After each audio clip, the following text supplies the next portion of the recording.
It worked. Hello, everyone. It's 9 p.m. in merry old England. We are live. It's Saturday, so it must mean it's another The War Room. I hope you're all doing splendidly well. It's a bit cold over here now. I think we've had our summer, so yeah, I'm not joking. It's been a bit overcasty, but yeah, I hope you're all doing well.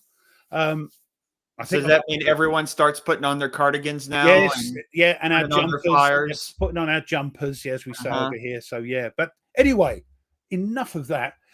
How are you two doing, Nate? As you're at the top there, how you doing, my friend? I'm doing better than I did at the beginning of this week. I don't know what I did, but Tell all. We've got 50 odd people in the chats already. Oh, well, that's great. I don't know what I did. I accidentally hurt myself earlier in the week. I'm doing better now, but it all worked out. But I think I bruised my pelvis for some reason. So sitting down has been fun during the week, but I'm doing better now. I did get to let me get this. I did get to play finally this week. I had to play some Trench Raid from Compass. Or trench foot, as I call it for some reason. It's quite funny. Anyway, sorry. And this is for a solitaire game. Okay, you can mark this down on the calendar that Nate likes a solitaire game and likes it very much. This one, yes, Tony, I am getting old. This one was fun because the mission that I had was we had to find an enemy sniper in no man's land. And so while you're doing that, Nate, and then we'll go on to Jester, I'm just going to say hello to the peeps because there's loads in the chat. Carry on. Sorry, my friend. So I kitted out my group and we went out and we ended up finding the sniper in some shelled out forest, except the sniper shot and wounded the officer in charge and then killed another guy until we finally got him. And then on the way back, one of the men in our raid ran across an unexploded shell and wasn't able to get out of the way in time. And well, that took him out. So, but we made it back. There was 7 out of the 10 guys made it back. It was an interesting game. Really cool. It was a fantastic game. Yeah, really cool narrative that it produced. So it was fun. But yeah, that's Yaki Dar, John. I did get something else today, but I won't mention it until we get to our topic because it's pertinent to our topic. So, well, Jester, how's it going, my friend? There we go. Now can you hear me? Oh, I did unmute you. Okay. So you can hear me? I did unmute you before we went live. Anyway. Oh, well, yeah, and then somehow I think it got muted again. Anyway, so. could have been me. Sorry, my friend. Go on. All right. So yep, not much going on here. Same old. But I did get 2, not 1, but 2 boxes. So we're gonna have some live unboxings here. Right. All faint. Sorry, I've come over all faint. What's going on? This is so weird. Yeah. I think they're good stuff too. So I'm looking forward. Yeah, there's 20,000 card protectors in that box. One I think is a Kickstarter I got. Oh, right. Oh, hey.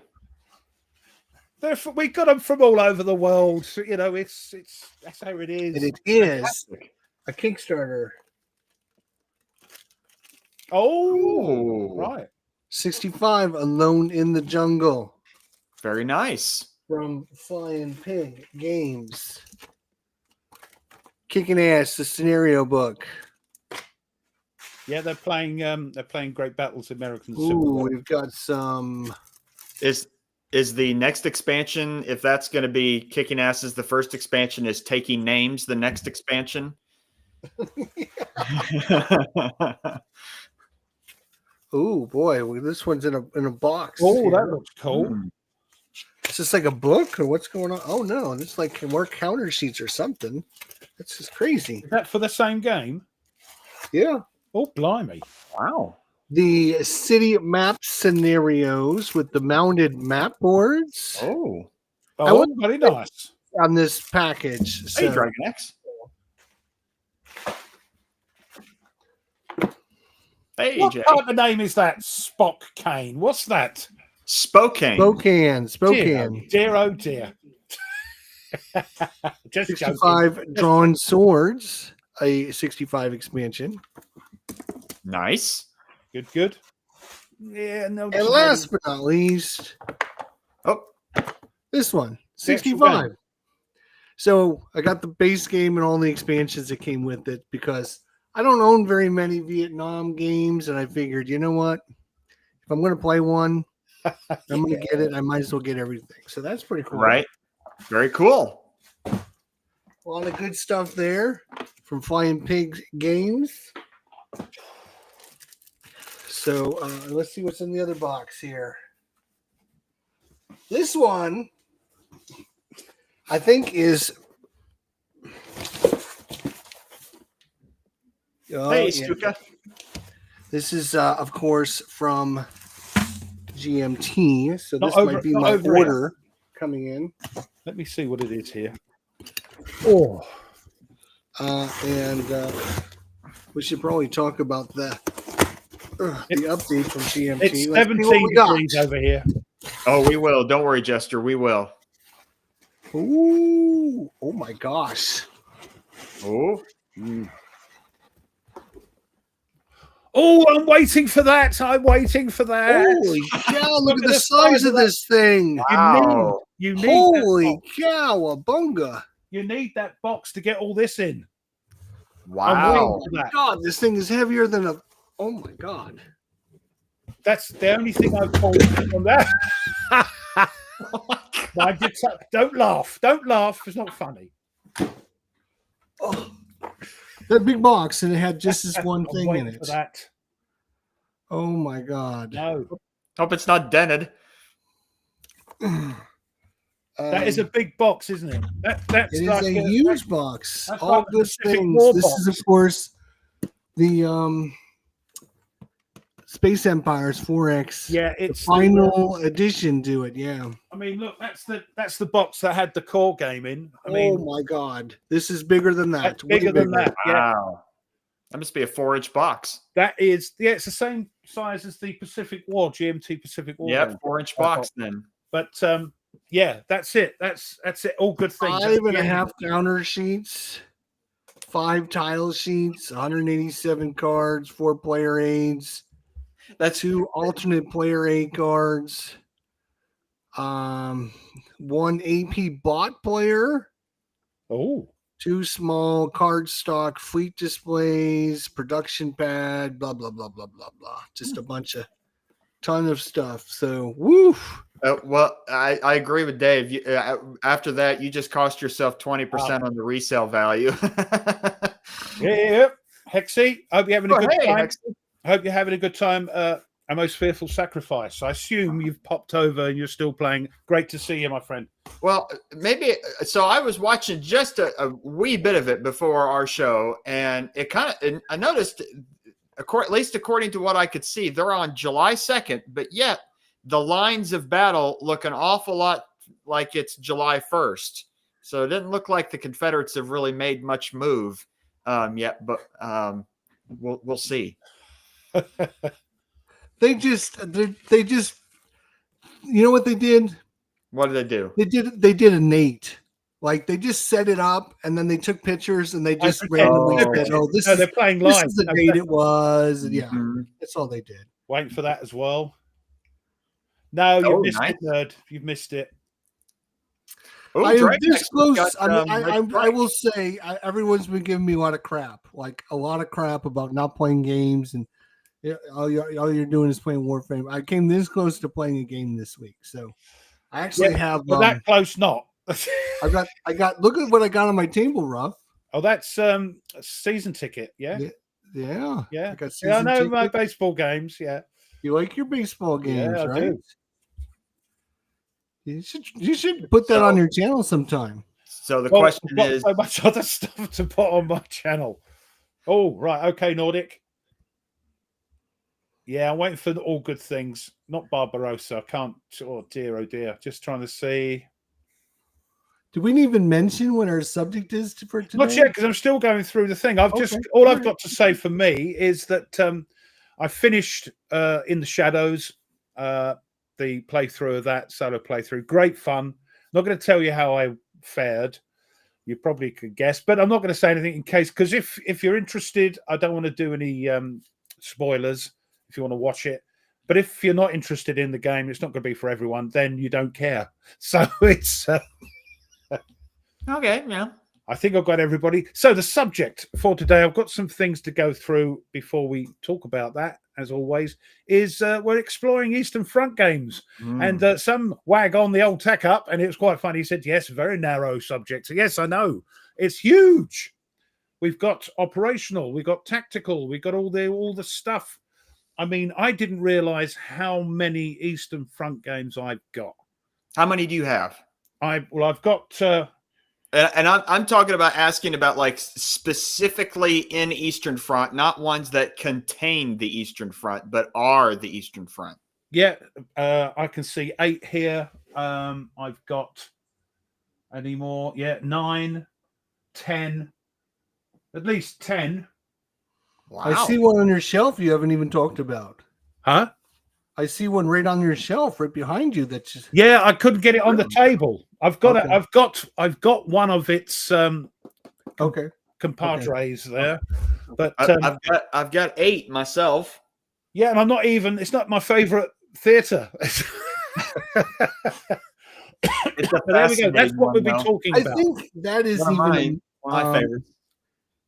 For me, that's even a more interesting subject is, how do you rate your East Front experiences with gaming?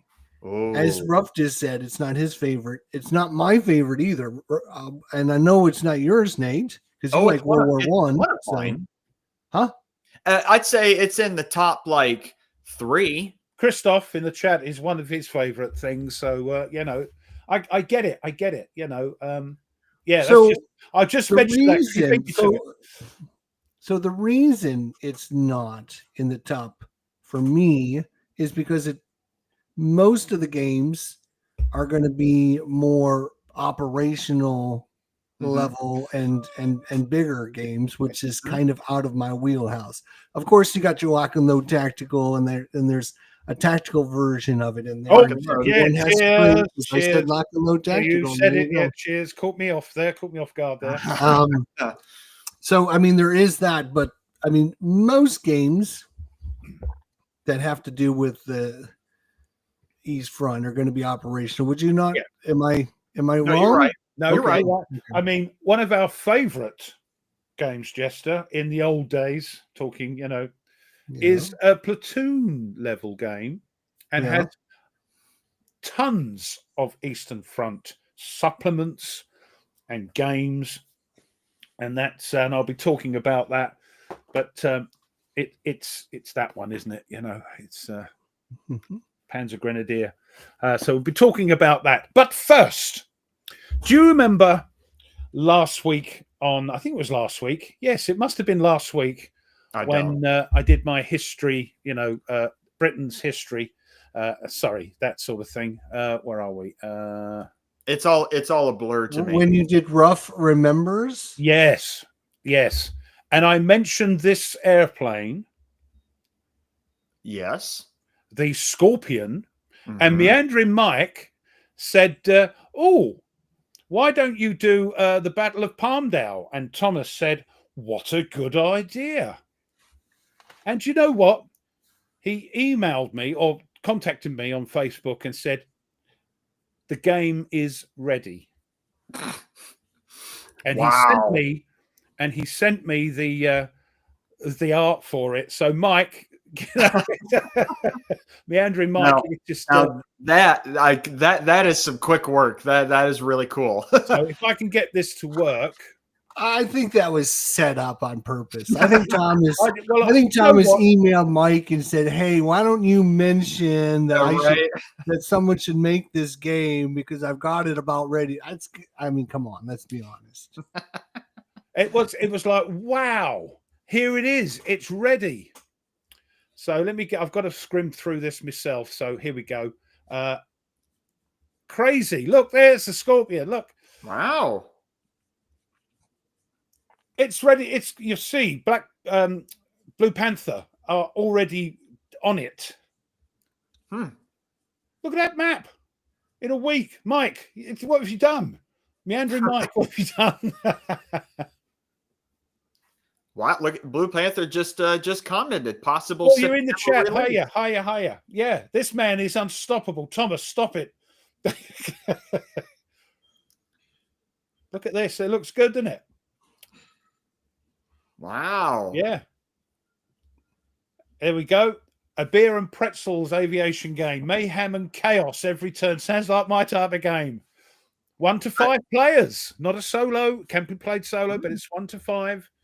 So it's easy and quick to set up, easy to play. 45 minutes. There we go. Look at that. I agree. I agree with Dave. Meandering Mike has an amazing game spy network. Yeah, I don't know what's going on there. But let's just move that out. I can't see the chat. But there we go. Very nice. There we are. Look, next month.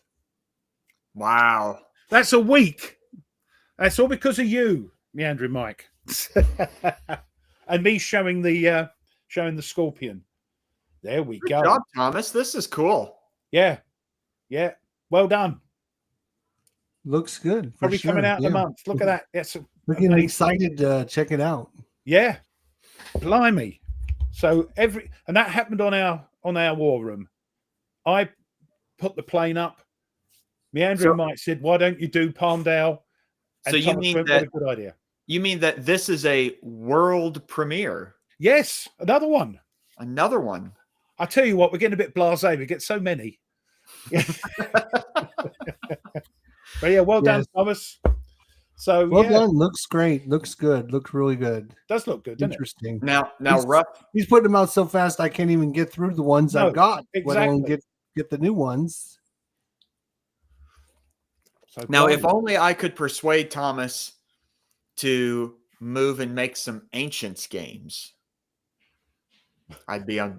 Oh man, I'd get. I mean, I'm already excited, but man, I'd be super duper excited. I know Thomas is the airplane guy, and he knows, and it's all about airplanes. But I would like to see his little system in like a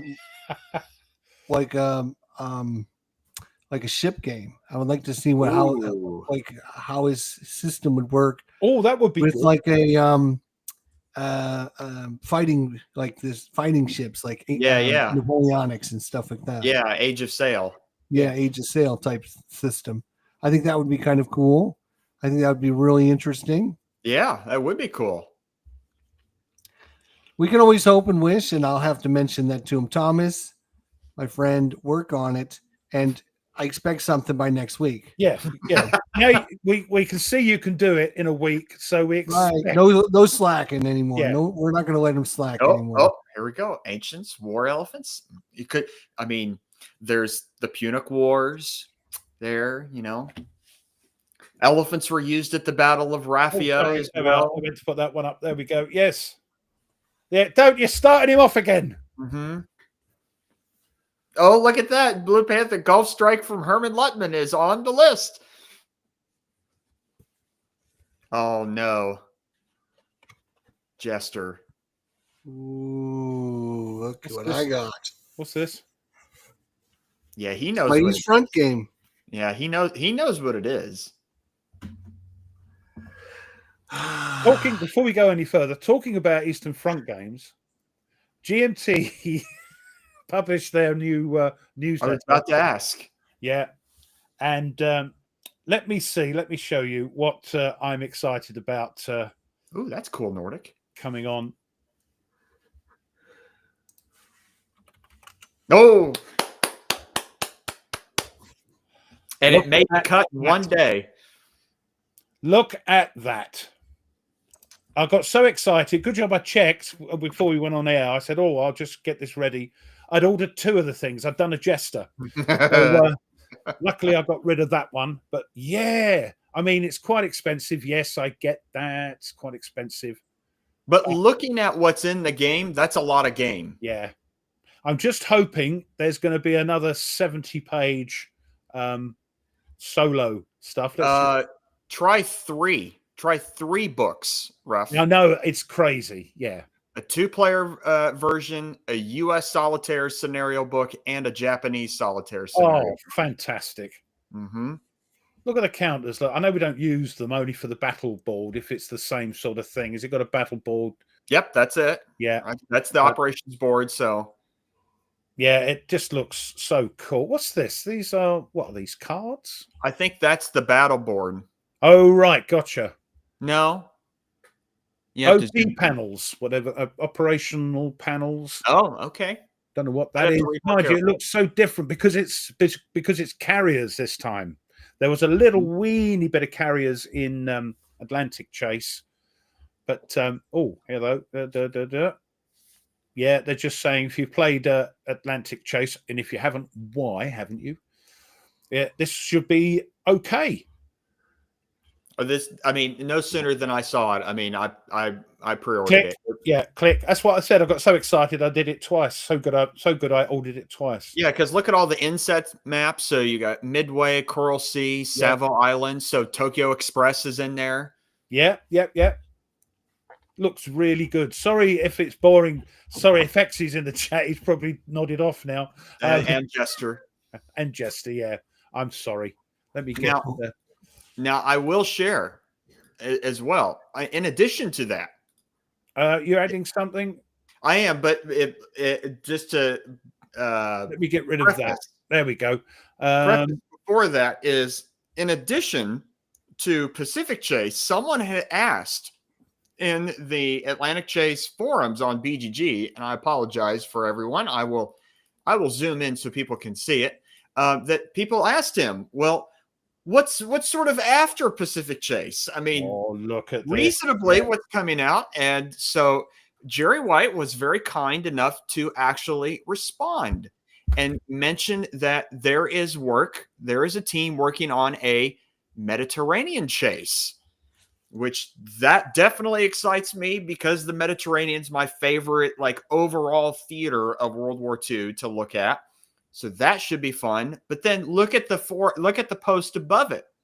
That after all that, there is going to Atlantic Chase, kind of the Intercept series, is going to move into the Age of Sail with Nelson and Trafalgar and all and the Med and moving around, because that's what happened. Like an example, and he mentions here that Nelson initially went the wrong way trying to chase Napoleon on his way to Egypt. So there's a lot of Age of Sail chasing going on. Yeah, and so that's going to come eventually. So there's a lot of cool things. And it says there right at the end, and there are other games further up the queue. Yes. So that is exciting, that there is a lot of legs to this series. But lots of exciting things. Yeah. Yeah, you're right, Coy. It's not for everyone. We just love it. Like, we love our Panzer Grenadier. So Mike says it's going to be great. He checked it out at GM2 checked it out GM2 West. Yeah. Historic Wings hasn't played Atlantic Chase yet. Oh, come on now. Drop Palmdale, drop everything, and play that right now. It's not. You can. No, ignore the hype. Ignore the hype. Oh, no. Take no notice. Yep. Ignore the hype. There is no FOMO in this game at all, people. Yeah, I know. And I say it's not for everyone. Squeaky's with you. Yeah, it's Ooh, that would be cool. Pirate Chase. It's a glorified battleship game. Congratulations, way to go! We like ships. We don't care. I love ships too, but I mean, yeah, maybe it was because like I was blued, and that's why I got such a bad taste for this game. But I mean, maybe I needed. I've needed to try it again sometime with somebody that knows what they're doing and can lead me the right way and give me all the rules this time, unlike Blue Tweezers. So I'm saying nothing. Well, if I ever play Knock Paris with Blue Tweezers, I will make sure that I understand the railroad rules before him, so that way Yes. I could blue him in return. There you go. He needs to be blued a couple times. We'll get him For sure. one day. Yeah, For That is sure. true, Christoph. it is Very true. And yeah, I love that as well. You know, much such a Still haven't different tried game. it out yet. It's good fun. Good fun game. I know you're And speaking of the GMT and the email that went out, you're missing the most important thing from the email. This Atlantic Chase bullshit. We can ignore that. Oh, I know what you're The saying. most important thing was that Okay. after they're done shipping out what the games they have currently in stock, Yeah. they're now going to then go through the next set, and the next set has got Combat Commander, people. Combat Commander. And we're going to be talking about it. We're not going to talk about it today because we're going to be talking about it all next week, because who's on the show next week there, Nate? We have a amazing guest that is coming next week. That is Patrick of Patrick's Tactics and Tutorials here on YouTube. One of the great Combat Commander players, but also one of the great campaigns of the American Civil War people as well. So this should be fun. Should be a lot of fun next week on Jester's channel on the War Room. And he's a lovely chap to boot as well. Correct. Yeah, And he's the all-time winningest Jester's and Jeopardy God, I'm champion. not here because he's bringing So- it back. Well, I will next make week, sure that all of either you my that's drink been is out, I patiently need to go waiting get for another Jester's one. Jeopardy next week is going to make its triumphant return. Maybe permanently. Who knows? Who knows? Oh, okay, Maybe then I'm out of the show. Then that's it. Yeah. I'm I won't dropping. be coming back from Ronda in Spain then. Yeah, that's it. Yeah. All right. Well, I'm looking for some new co-hosts then. Get rid of these yahoos. So, yeah, I'm looking forward to. It'll turn into from the War Room to Jester's Alone Room. Yeah. Where is the email? Because I wanted to kind of show. Oh yeah, I think so, Christoph. I Yeah. think, I'm going to share my screen with you, Ruff, if you don't mind.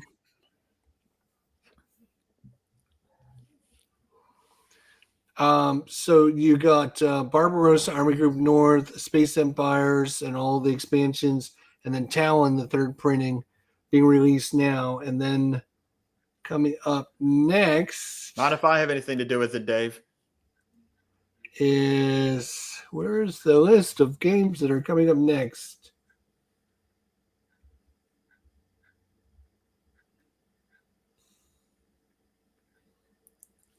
I want to talk about GCACW. Not sure what happened to. Keep going. Oh, this is the last newsletter. This is July. Oh yeah, That's the wrong one. The donut. I clicked on the link. I'm sorry that they don't have it updated. Go back to the Yeah. main page. That's all right. I'll just go to my email. I'll show you my email here. Here we go. There it is. So here's what's coming up: China War, China.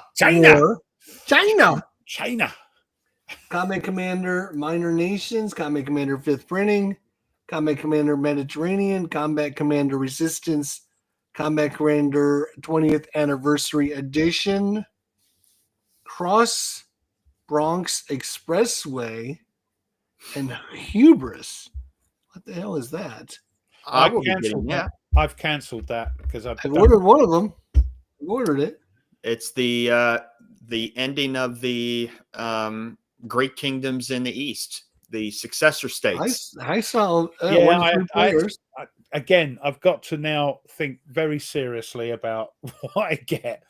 It looks cool. Oh boy, I'm going to have a big bill. I've got Minor Nations 5th printing, Mediterranean Resistance, and the 20th Anniversary Edition. Now, I should mention, if you have not ordered this stuff yet, the 20th Anniversary Edition includes both the core game and the Mediterranean expansion in the one package. Yeah. And if you want to get them separately, this will be the last time they're ever available separately. From now on, they're just going to be reprinting the 20th Anniversary Edition, which includes everything. So if you want them separately, you're going to have to order them right now. But again, if you order the 20th Anniversary Edition, you do not need to order Mediterranean or Combat Commander Europe 5th Edition. Those two games are in that one. And those minor thingies are in there as well, aren't they? The minor countries. I don't think so. I think it's just because when I ordered it, that was included. That was included, and if you wanted them separately because you hadn't got them. Nordic, to answer your question, yes, I own all the Avalon Hill GCACWs as well as Nordic. Keep away. Yeah, pay attention. He's been showing these things and talking about them every bloody week. These things. He keeps trying to get me to get one. Mm-hmm. I mean, if it's not World War I, he's playing GCACW. What can I say? So, yeah. So, big bill coming with that September bill. I cancelled that just because I've got to think a bit serious now. Otherwise, you're gonna have to buy another flat just to store. Yeah, a storage unit. That's how it's getting. So, no, I'm gonna have to. And I looked at it and I thought, yeah, it looks interesting, but no, it's no. If I need it is a lot of money, and if I was smart, I wouldn't order it. But I'm such a big fanboy. I feel like it's my duty to purchase it and have a copy. I mean, I've got a copy. I spent a lot of I got my copies at excellent value, I should say, at the right opportune time. But I have Combat Commander. I've got Combat Commander Mediterranean. I've got Combat Commander Europe, and I've got all the little expansions. So I've got it all. So do I need it again? No, but I mean, Danny's just waiting for 3 days of Gettysburg. You got to get the updated. We talked about this last week or 2 weeks ago when we talked about second editions and getting the second edition and how much better they are than the first editions. Better printing quality, thicker quality. Got to be done. Yep, absolutely. I mean, even if I'm just hoping it starts a renewal because Combat Commander's been out of print for over 10 years. Oops. Sorry, I didn't see you there. See you. Sorry, crept in on the quiet there. Didn't see. It's interesting how a lot of good games stay out of print for an awful long time, and they take a while to come back. And it's interesting. Now, some of them they do surprise me how quickly they get them in. Like for instance, Atlantic Chase when it went out like gangbusters at the beginning, and that second printing was about a year, I think, maybe even less than a year. It's pretty quick. I was lucky. I got the last turkey in the shop, as they say. I got the last one in second chance games because Mike said, there's a 60, 70 page solo booklet, you donut. So, but that was GMT's fault. They didn't update. They put the low solo thing because they hadn't updated it. I think now Mitch is on the ball there. I think it might be a bit different, but some games just stay gone for sometimes forever. But Herman's game, the Franco.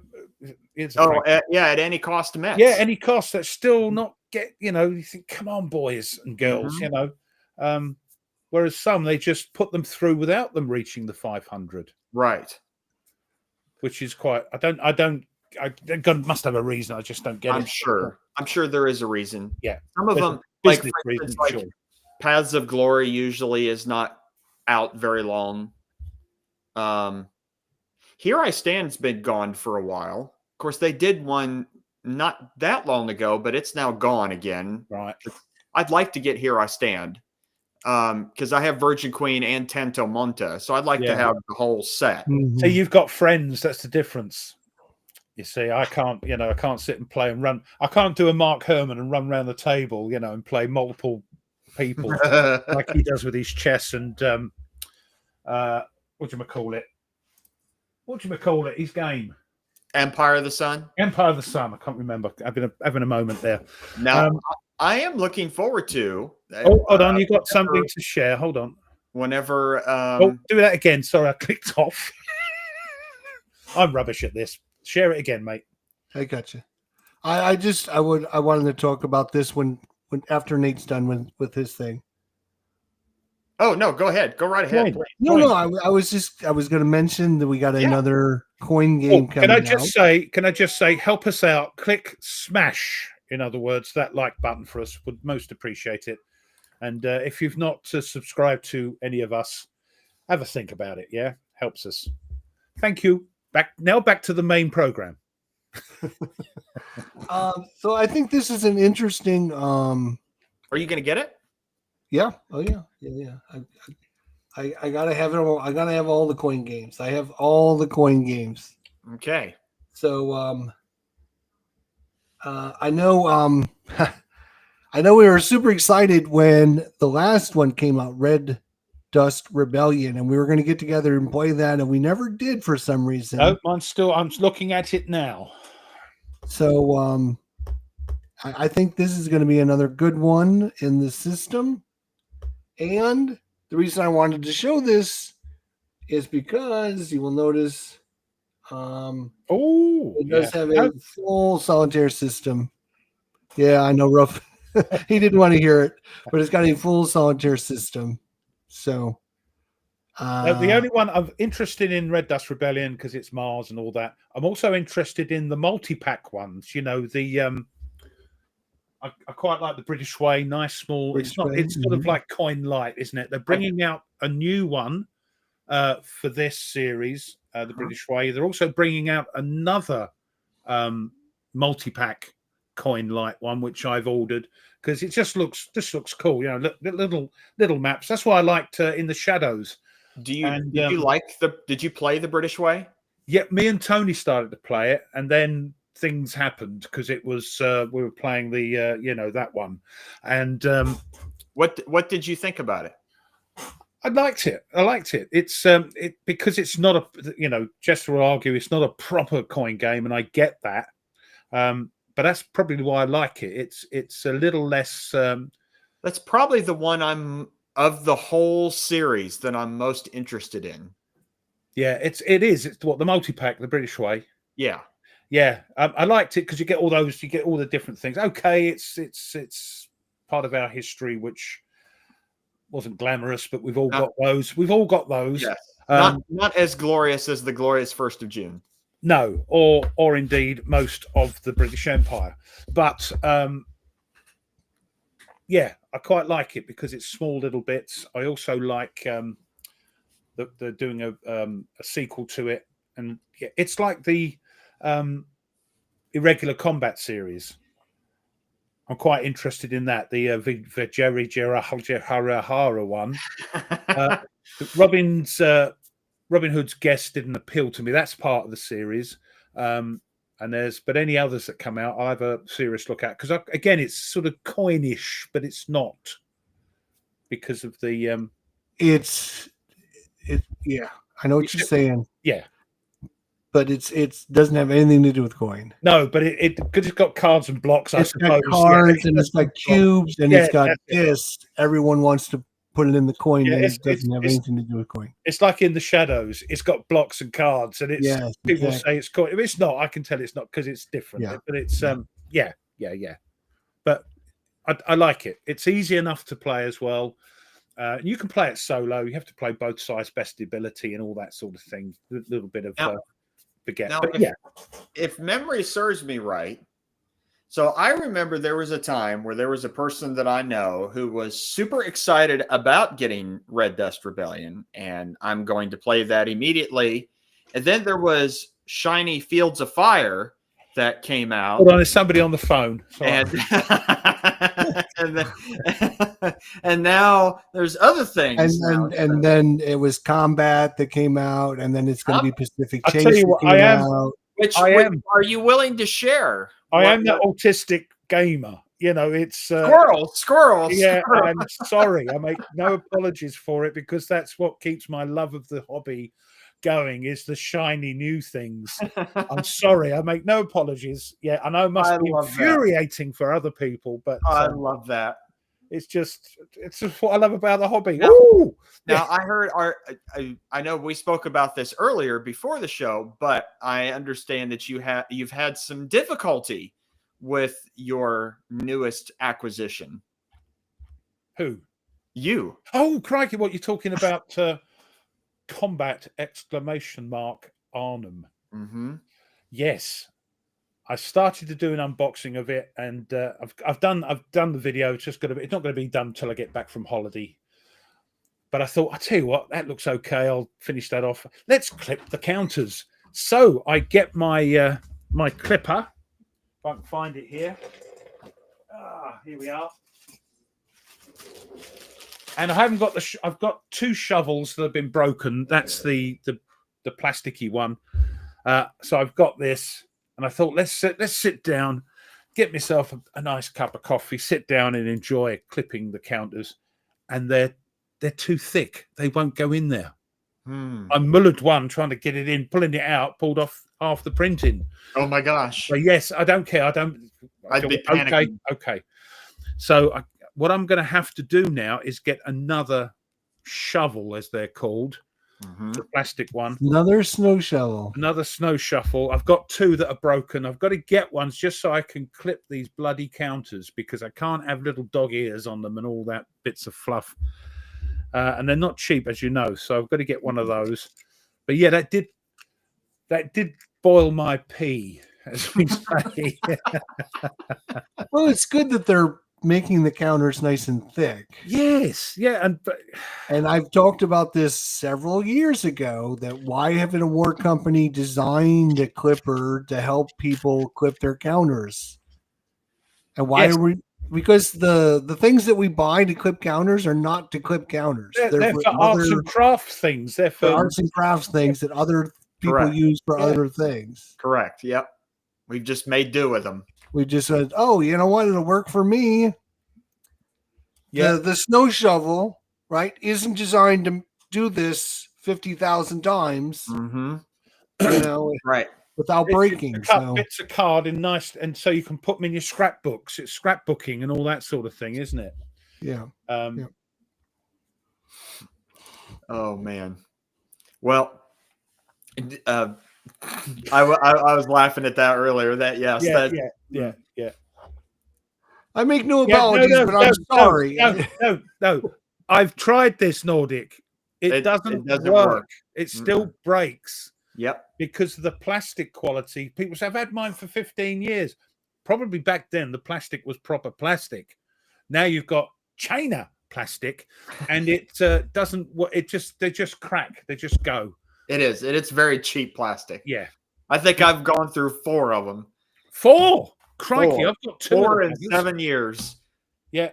But they've gotten a good change of my money. Yeah, get the metal ones, because 9 times out of 10. Here's an interesting thing. Tony says he's had it for a decade. I am on my first one still. To a grasshopper. I'm on my first one still. I've never broken mine. Now I don't clip. I mean, I clip most of the games. How long I try not to buy a lot of games that I got to clip. Why don't you had it for more than 10 years? Yeah, go ahead and clip Atlantic Wall, and then tell us afterwards how'd that go, and watch it break. He's had his snow shovel for at least a decade. But then again, that probably the plastic was plastic, when plastic was plastic. I want to see how many counters. I just think a war game company can make a lot of money if they were to design a specific Charles. counter clipper. Oh, that's terrible. Right? Wouldn't that be awesome if let's say you could put a counter into a thing and clip, and it would take all 4 corners out at one time?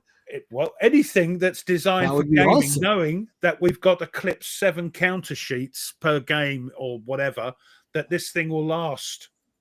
Okay, if you want a proper challenge, I just went and double checked. Want to make sure, get my number correct. So if you decide to clip your Decision Games Atlantic Wall, there is 4,480 counters in that game.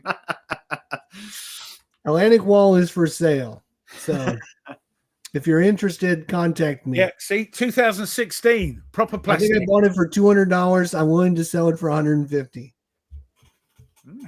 It's a pretty good deal, actually. If you look online, most of them are going for $200 or more. 2 of the buckets. Why do you have the old ones?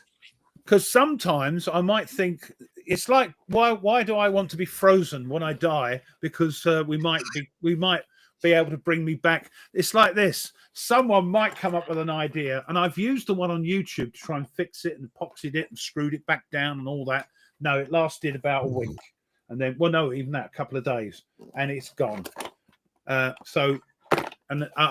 said he made like a wooden bit yes, to replace it. So maybe one day I'll come across a carpenter and I'll go, oh, and we'll see how we go. But yeah, 2 of the bloody things. Oh, Forlorn has a very hot take. What's he got now? Let's have a look. Hot take.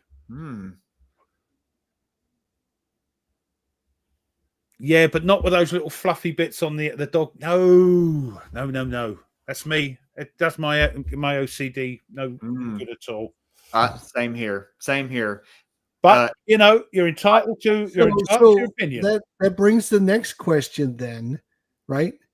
And we've gone around and around on this, but I have suggested instead of coming out with counter sheets, when they actually cut the counters, they should actually cut the counters. All the way through. Cut them all off. And then we wouldn't have to clip. We wouldn't have to. And then you would just get a bag of counters. And yes, I know. Oh my God, I'm going to make sure all the counters are there. And that's we get a box I of can't see my 8 counter sheets and see that all the counters are in there. Here's what I would say about that. The people that say, oh, I got to have my counter sheets so I can see all the counters are there, right? This is all I have to say about that. Right? Here's the answer to that. Like, you got a nice little replacement already for all the counter sheets that you don't. Of course I don't. But yeah, no, I can't. But even I that's me. I can't stand square corners on counters, even though they're perfectly cut. I have to. Really? Yeah, I just have to. It's just me. I'm weird. There you go. I can't help it. So even if it doesn't come out with fluffies, but it's square, you still have to round it off. I still have to clip them. Yeah. Oh, Dave. Okay. What's Dave doing now? What? Don't start him off. That made my day right there. A bag of counters and no dice. Yes. You get a box of bits. Yeah, you've got to try and sort them out. You get people on Facebook going, where's this game counter come from? People, oh, my goodness. There are so many posts like that. Yeah. I found this under the sofa. Anybody give me an idea where it come from? Thank you, Mike. Thank you, man. Of course I am. Thank you. Extra squeaky. No, the topic is not the pros and cons of counter clipping because he's taking the Mickey. It is. I'm not taking the Mickey. No, we're not taking the Mickey. It's important. It's important to some people, maybe not to you, Squeak, but it is to some of us. But no, as you well know, Squeaky, the subject is Eastern Front War Games, which we'll get onto in a moment. But first, let's do our stuff. So that should bring us round to the near the hour. Yeah. I'm more than happy to lead us off. Off you go then, sir. Which I have. Load. Oh, yeah. I actually have. I have my book today. Nate's notes is actually surprisingly enough on British history. Mike, shut up. My Nate's notes on British history is this book on the men who lost America. Oh my God. Is that us again? It's about you. Oh, is it? Oh, what? Yeah, I thought it might be. Seeing the See, red coat. look at this subtitle: British leadership, the American Revolution, and the fate of the empire. The men who lost America. Bloody cheek. Mm-hmm. I've got to get it now. I've got to get that. And the author's name, Andrew Jackson O'Shaughnessy. Oh, that's why. That's why. He's a blooming Irishman. They hate us anyway. So but fascinating book.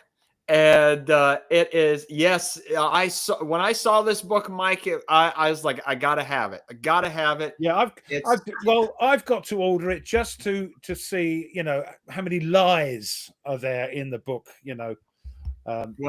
he is a very distinguished director of the Center for Jefferson Studies at Monticello and a professor of history at the University of Virginia. So he is definitely a proper historian. Yeah, I know we lost it, but I do. It is one of my. I know we lost it. But it's one of my favorite pieces. How many pages? What? Almost 400 pages. But don't worry, you get your little picture section here in the middle. So good.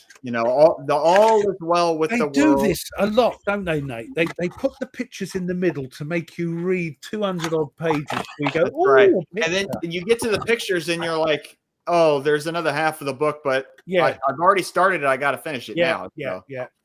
They're terrible.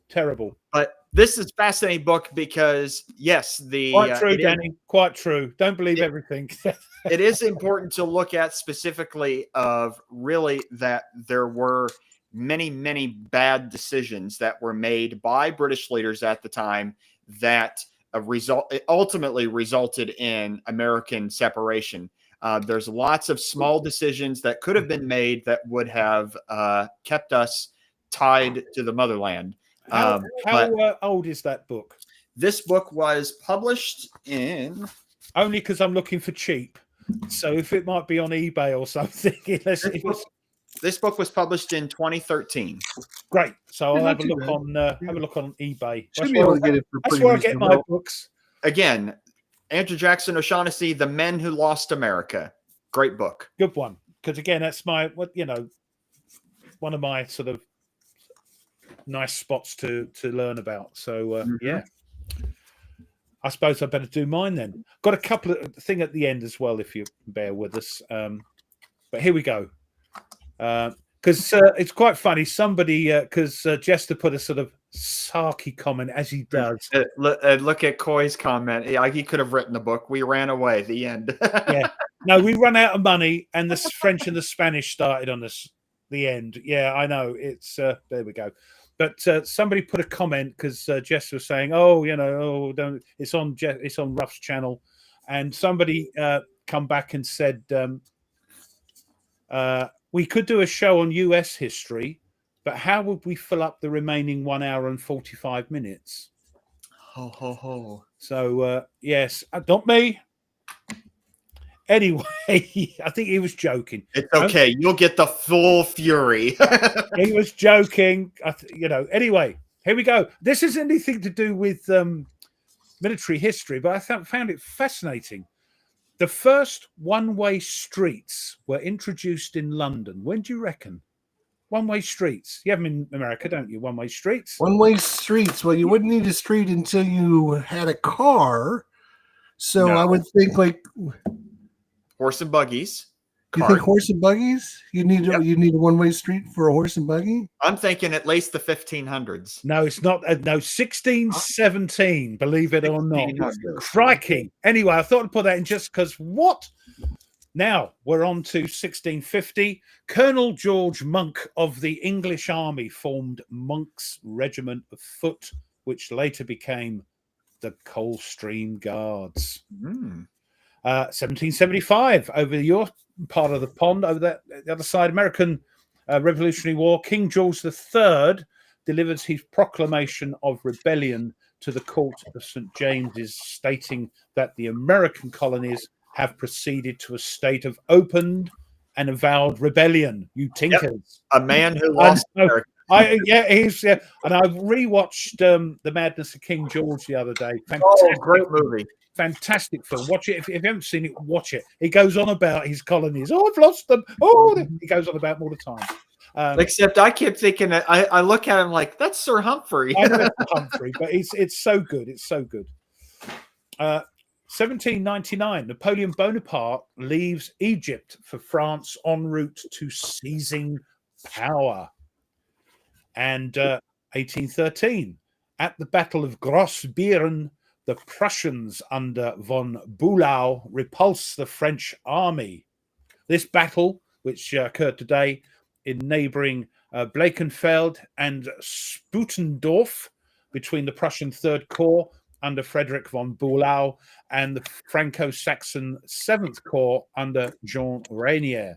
Napoleon had hoped to drive the Prussians out of the Sixth Coalition by capturing their capital, but the swamps south of Berlin, combined with the rain and Marshal Nicholas Oudinot's ill health, all contributed to the French defeat. I think the Saxons, because it was raining, couldn't fire their muskets, and they had to sort of fend off the French with the butts of their rifles, sort of thing. Very interesting. 1839, Britain captured Hong Kong as a base as it prepared for war with China. I must stop doing that. I can't help it, though.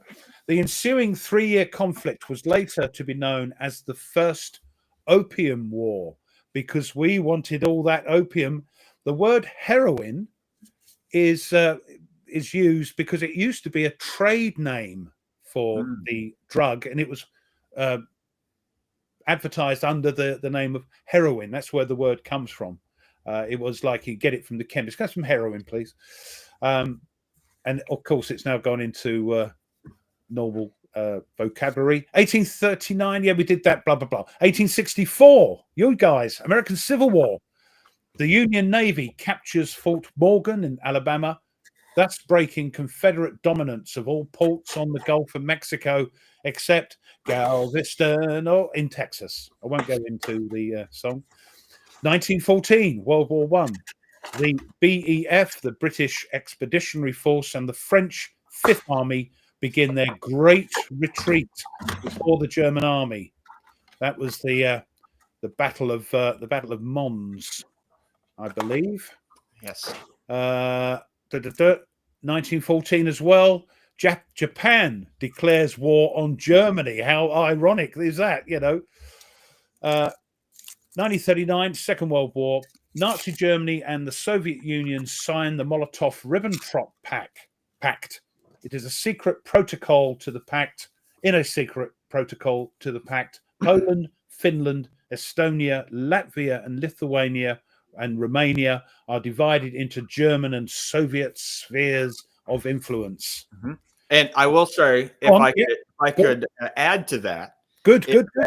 If people are interested in learning more about the Nazi-Soviet pact and sort of the workings of how they divvied up Eastern Europe between them, there is actually a book. That's too late. Don't worry about it. It's all to do with that was what they had. That was their symbol. Right.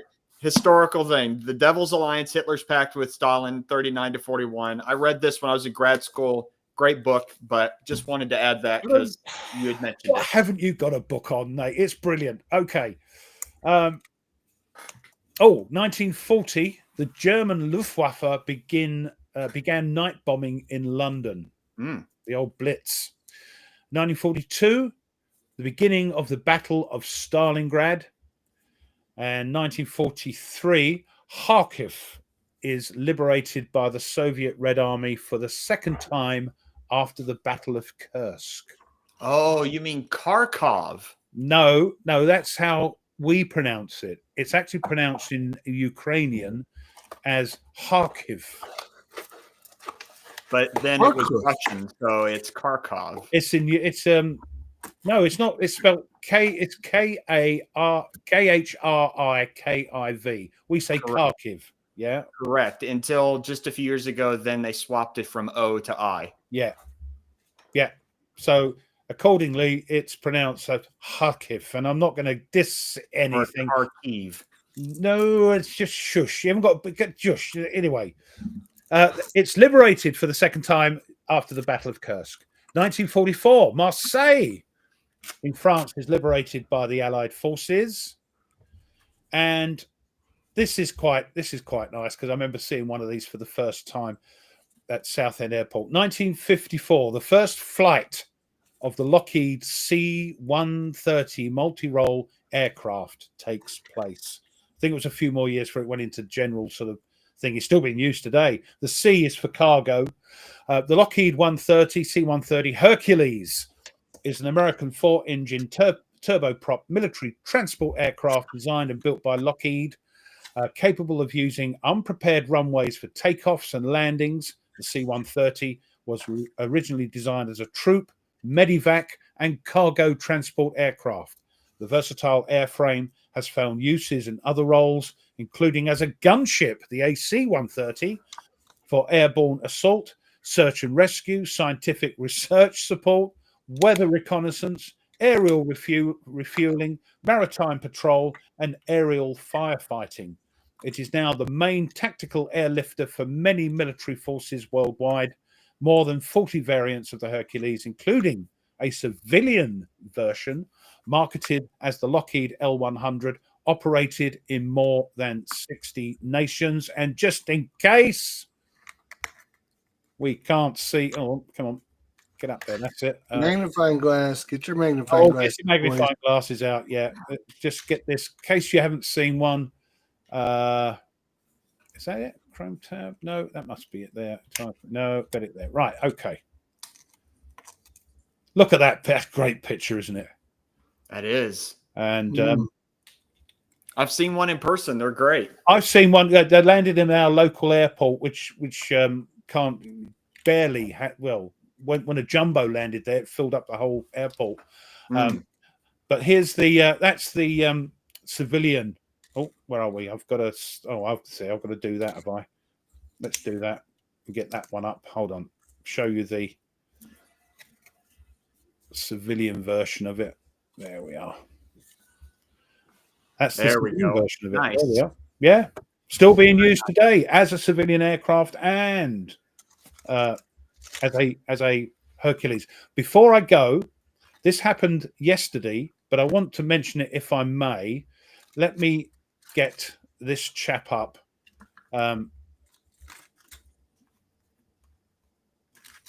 While I talk about this, well, at the time he was a young man.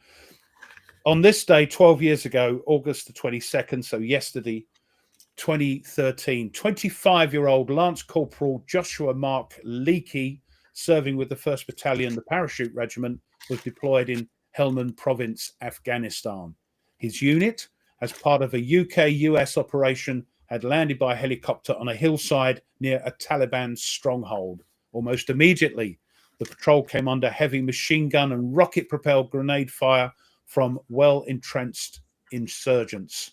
A US Marine Corps captain was severely wounded and communications were disrupted, leaving the command group isolated in an exposed position on the forward slope of the hill.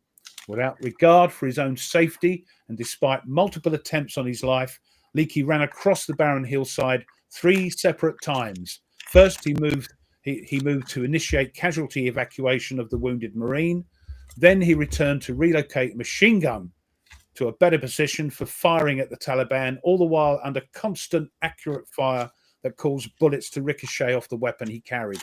Recognizing the intensity of the enemy attack, Leakey then dashed again under heavy fire to retrieve a second machine gun, position it advantageously, and mend it to return the enemy fire.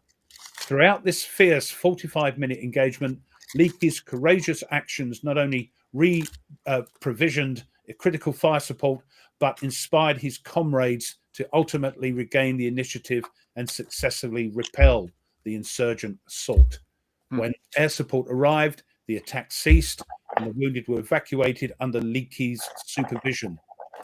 Joshua Leakey's unparalleled bravery, leadership beyond his rank, and unyielding commitment under fire earned him the Victoria Cross, the highest military honour for gallantry in the British and Commonwealth forces. He was the only living British serviceman awarded the Victoria Cross for the war in Afghanistan and the last person to receive it from Queen Elizabeth II. He was born in 1988 and is still with us today, and God bless him. What a man. Wow. Very cool. There we go. I had to do that. It was yesterday. I had to do that. I had to mention that. Wow. That's nice. Yeah. Good to hear. There's always cool things to hear about, like in Those paratroop boys are nutters, I tell you. Well, I don't know how I'm going to follow that up with my nonsense, but let's try and see what we can do here. Yeah. So obviously we're talking about East Front games today. So a Jester's Gem, it's going to obviously be... Nate, you got to go? I'll be right back. Yeah, hold on. It's Sorry. hold on. It's just yeah. All right. So my Jester's Gem this week is obviously East Front game. And of course, it's got to be a gem. And I'm sharing with you, Ruff, if you want to. Oh, wait, I got to click share. Here we go. Hold on. If I don't clip it off, it's weird. This one, it does it differently, doesn't it? All right. So here, I was debating about which version of the Russian campaign I would do. Obviously, we have the 3rd edition, the 4th edition, the 5th edition. Any one of these editions would be good. But I think if I'm going to say it's a gem and a hidden gem at that, I would say the Russian campaign 4th edition is probably, in my opinion, the more polished, well-designed. It's got a not a mounted map board, but it's a thick, huge cardboard map. And the counters are really nice. And of course, if you played the East Front, the Russian front at all, and you're familiar with the system, it's very it should be very familiar. Not a difficult game. I mean, it's and that's, and the one thing it does that a lot of other games don't. Yeah, there you go. That's a beaut right there. But it's not a difficult game. So if you can pick one up, you're quite right, Jester. It is classic as well, I think. Yes, and it does a little bit with the railroads and how far you can get your supply is based upon the Germans converting the railroads at different junction points and stuff. So there's a lot of strategy to it. And obviously, I think it's a really good game. And obviously, it's been around for years and years and years and years. But I like this L2 version. I really did like this. I wish I would have never gotten rid of my version, but I'm sorry? It looks good. The counters look good on it. The map. Yeah, I mean they're nice big counters, nice big map. It's a good one. And of course it's not the one Nate wants, so it's the version before that. I thought in the chat we were talking about Ancients. Yeah, don't. They say as soon as you went, they said, now we can talk about. Now Nate's gone, we can talk about Ancients. So this is my gem this week is the Russian campaign. You can actually pick this up for a pretty reasonable price, $45, $48, so around $50 to $55 at Noble Knight. I think that's a great price for a game that came out back in 2003, and I think I paid more than that back then. I think it was like a $70 or $80 game, if I recall correctly. I don't think you're going to get one of them, so you might have a look at these earlier editions. Now, Nate, didn't you say the GMT has lost the rights again? Yeah. Yep. And it's going back to it went Decision back to Games? No, it went to John Kranz. John Kranz of Consim World Press owns the rights to the Russian campaign. Okay. And so they GMT the rights went back to them. Yes. So unfortunately, the 5th edition that came out 2023, there won't be another printing unless they get the rights again. Yeah. So I'm glad I got it. I was, thinking about it, and I rather than the Compass game version, which is just a revamp of the old 74 version, wasn't it? Correct. I have that. Yeah. So that's my gem this week is the old Russian front. Everyone that's played an East Front game, you probably played I played rough. Have you played it? Yeah. I've had it mucked about with it. I think everyone that's played an East Front game probably has played this somewhere along the lines, either 3rd edition, 4th edition, 5th edition, some edition. Complex game, is it? So, I mean, the Russian campaign's been like a staple of wargaming forever. It is a little bit old school. But some people like very old school. Yeah, very old school. So that's my gem this week is nerd. The GMT version is going on BGG for $200 for one and $245 for another one. What, this one? That one. That's me holiday next year then, right? No. Yeah. How about with the mounted map board? I've seen that go for $100. How much is the mounted map board that I got? $100 alone. Woo-wee. That would be, no one should pay that. No one at all. That would be a very stupid decision to pay that kind of money. You just stop. Let people buy what they want to buy. No, we save people money because we care about our fellow players' finances. I do have the mounted board as well somewhere. It's not in the box because it won't go in the box. But see, I was just ready to ship this out to you, but now that it's worth $350, I'm there's no way in hell I'm shipping it out. Yeah, you've been ready to do that for over a year. Oh, so it's a classic. It's been around. It's the original had that, or was it? No, I think even before. I've never heard of that one. There is that. That's the iconic sort of thingy for the. This is the Compass version. Yeah. That they did. This is from the 74 version. That's which publisher was that? That was Jedco. Jedco, that's right. Yeah. From Australia. So well, the Compass one has a mounted map in it as well. Yeah. Because old games did in them days, didn't they? So the older games did. But that brings us nicely on to today's sort of subject, which is we're discussing exploring Eastern Front games. It is a big, wide subject because you've got so many games, such a wide front as well as depth to that country. But as I say, it's not my favorite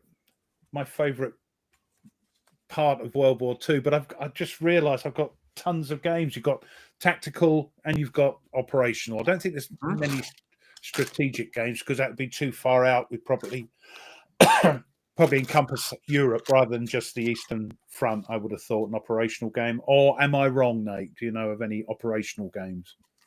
Oh yeah, thought you might. Go on then. Okay. Well, I mean, I was going to say there's probably quite a few operational level games. I've mentioned this. Well, there's several operational. I know, but I'm doing this to sort of jig it along. You see, making it. Oh, right, okay, off you go, Nate. But there are several operational ones, but there is only a real limited number that cover the whole Eastern Front. Sorry, not operational. I meant strategic. Yeah, strategic. Well, strategic / operational because it is a whole theater. But I've mentioned this a few times. It is currently sitting on the GMT P500 for a reprint of the deluxe version. That is the Dark Valley. It is still my go-to for the whole East Front, 41-45. Such a good game. Operational, but strategic because it's the whole thing from Berlin all the way to past Moscow, going even further out. And down that's into the Caucasus, Moscow, by the way. So Moscow, you mean? Yes, Moscow. And it's a big game. It's 2 maps, isn't it? 2 maps, 2 mounted maps. Yeah. Yep. But this is definitely, for me, it's the ultimate Eastern Front one that I want. So you're saying it's operational because it's the whole of the front. It's operational in that it's a division level game. So division and core level. So you do have a lot of movement. You are able to maneuver a lot in the game, but but it is strategic in that you have the whole front. Crikey, Coy, bloody hell, right. Woo. 41 Eastern Front games for it opened. More if you had the 1941. That is crazy. First That's World crazy. War. Good, crazy, good, but crazy. So that's my first one, was the Dark Valley. I've mentioned it so many times, I'm not going to keep going into it about how amazing it is, just because I could. I think I've got it on P500, but it's taking its time, isn't it? The only thing is, I think it's 2 maps, but they're mounted so they can overlap the table without going. Mm-hmm. So the only thing is, you mustn't lean on it because the other side will flip over. Oh no! You know what you do is you put some sticky tack, then it doesn't move at all. Oh my God! Good thinking, Batman. So my first one, I will mention this because I'm pretty sure Ruff is going to mention it, and I know Nate ain't going to mention this game. But it is another game that I was going to use as my Jester's gem, but I decided against it at the last minute because I didn't want you guys saying that I'm always putting block games in Jester's gem. This is a block game. Go. Yeah, sorry, there's somebody at the door. Hold on. Hold on. Gotcha. But this is another classic game that's been around for years and years and years. And I think if you've played this game, it's actually very, very good. And even though it's a block game, and I know you guys are against the block games and you've never heard of a block game before, but it is very interesting and very good. Look at that. Look at that. It's, it's got the surprise. You don't know what your opponent's got, what units are there, and the hexes. And it's got a lot of cool, very, very easy mechanics to understand, very easy to learn, and I would consider it another one of Jester's gems. But it's really good. I've always liked this one. You can actually play this. Columbia Games actually has a digital version of this that you can play it like a DOS digital version. It's like very, very generic digitally. Has anyone ever tried that? Let me know. Because I think I bought it at one point and then just never play. I tried playing it, but it was very like 1991-ish, It's very like plain Jane. It's not like very fancy, and right. You got to put like codes in to like maneuver. It's not just like click and drag things like a Windows game. It's very right. Okay, no. But anyways, I thought that was throw that out. But anyways, that's my number one is East Front, the war in Russia. Okay.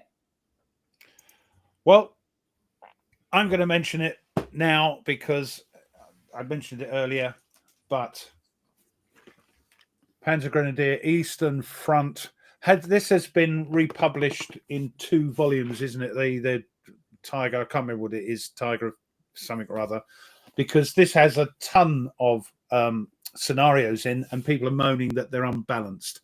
It's great for solo because you're trying, if you're defending, you just stay put and shoot either the Germans or the Soviets. But the reason this is here because I love the game, but there's also a shed load of supplements that you can get, and here's just 2 of them. They do say you have to have these games to play it because it's just the scenarios. A lot of these don't have any counters or maps in them. You use the other stuff. I've got most of them. This needs Eastern Front, Road to Berlin, Battle of the Bulge, and Elserborn Ridge. I haven't got that one. And Red Warriors, which I have. So I could play most of them in that supplement. But Uncle Brian sent me and Jester a shed load of these. And, I've got so much Panzer Grenadier stuff. A lot of it is East Front. So, but I just love the game. I'm sorry. Panzer Grenadier. Look at it. Forget the maps. I mean, the marmalade maps. This is the one with the marmalade maps in it, and they are hideous. But you look through it because the game's so good. The counters make up for it. The counters are beautiful. Okay. Right. All right. Mine is. Let me say, while you're doing that, I'm just going to check to see what anybody's putting in the chat. Off you go. Sorry, Nate. Sark mentions that surprised that you haven't mentioned Panzer yet. Oh. Because most of it is. Correct. Yeah, it is. There's a lot of it. Koi, yeah, Thunder in the East. I've been tempted to get that, but I am waiting for, because that's part of Frank Chadwick's ETO series, and according to GMT, there's going to be multiple games, but they're not going to release them until all the games in the series is finished. And then they're going to release it as like one giant box of all the ETOs in there. So I'm kind of waiting till that's finished because it does look really cool, the Thunder in the East. But for my selection for an Eastern Front game that I think that people would very much enjoy, I think I've seen Christoph play this. He mentioned, I think he put it up on TACA. I've played it. This was on my list for my 10 games of this year. I know Ruff has it. Traces of Hubris. This is the Stalingrad campaign, the whole Palmdale campaign of 1942. There we go. Yeah. And excellent game. Really, here, let me put it in close enough. I really like the counter style, especially with the kind of the pictures of the tanks. I like that. That's very, very VUCA. Most of their games. Very VUCA, yes. VUCA, yes. Dave, I think it's still happening. I think the Frank Chadwick ETO is still happening. I haven't heard anything more than what's been on the newsletters, but I think it's still there. But hopefully it does get released. Yeah, unfortunately, Mike, you're right. Alan Emmerich did pass away. So we shall see what comes of it. But anyway, Traces of Hubris. This one is, like I said, the whole Palmdale campaign. But the interesting thing about this one is that all the counters are pre-rounded. So that is good. So no clipping is needed. Ooh. But also, this game is a chit pull game. And I love chit pull as a mechanic. And it works very well in here. Very well playing solitaire because of the chit pull mechanic. And it is, 12 pages of rules, something like that. So very easy to get into, play. Extremely well-written rules. I set it up and I was playing within 15 minutes. What makes me smile is that it's a German company that is republishing a Japanese game, and the rules are okay. Yeah, so it's weird, isn't it? Yep. So great. This is Traces of Hubris, but then the other one is Traces of War, which is on the. You mean this one? Yeah, there we go. Traces of the War. Problem with these is they're two bloody maps, and I did tell Patrick. I said, "You're having a laugh," and I can't get them. It's awkward. I know they're mounted, but yeah, they're great. They're great. Alrighty, Jester. Okay, I've got a couple tactical level World War II East Front games, and the first one is going to be one that I mention occasionally. It's not the one from you know who. This is a different one. I've mentioned this a couple times because it's kind of the cool. One that when I was frustrated with tactical and I wanted to try something different, this is the game that I found, and so it's kind of always had a sweet spot for. Oh, you have to put it up again because it's gone. Sorry, I missed it. It's really weird the way Restream does it. It puts a little thing at the top, and if you don't see it, it goes. So do it again. It's not that I'm ignoring you. Got it this time. Right, here we go. There we go. Oh, So this is the Palmdale Operation Barbarossa, June to December 1941. It's tactical level, World War II. It's got all the bells and whistles of a tactical level game on the East Front, with all of your panzers and your. those counters look kind of like combat. Do they? I don't know what the combat ones look like. They're big. I'll give you that. Yeah. It looks familiar. Don't talk to me about combat counters. The new one. Jesus. Clip, clip, clip. I think this is also an interesting idea. Like they color code like the important details in the rule booklets. Like, if you want to learn, you're looking at the rules, just look at the red sections. If you want to find out the details, you look at the black part of it. I thought that was a good idea. But as Meandering Mike said, I don't think it was publicized or promoted very well because it sort of just went under the radar. Everybody missed it. This one? Yeah. And the other one, I mean, you can get it for pretty cheap. Yeah, I mean, there's a couple in the series and a solitaire expansion, isn't there, or something? Oh, okay. So it did enough well to have an expansion and a second game. I think they were just trying to push it. See, the system is called the War Storm series, WSS. Yeah. Although Robert likes it.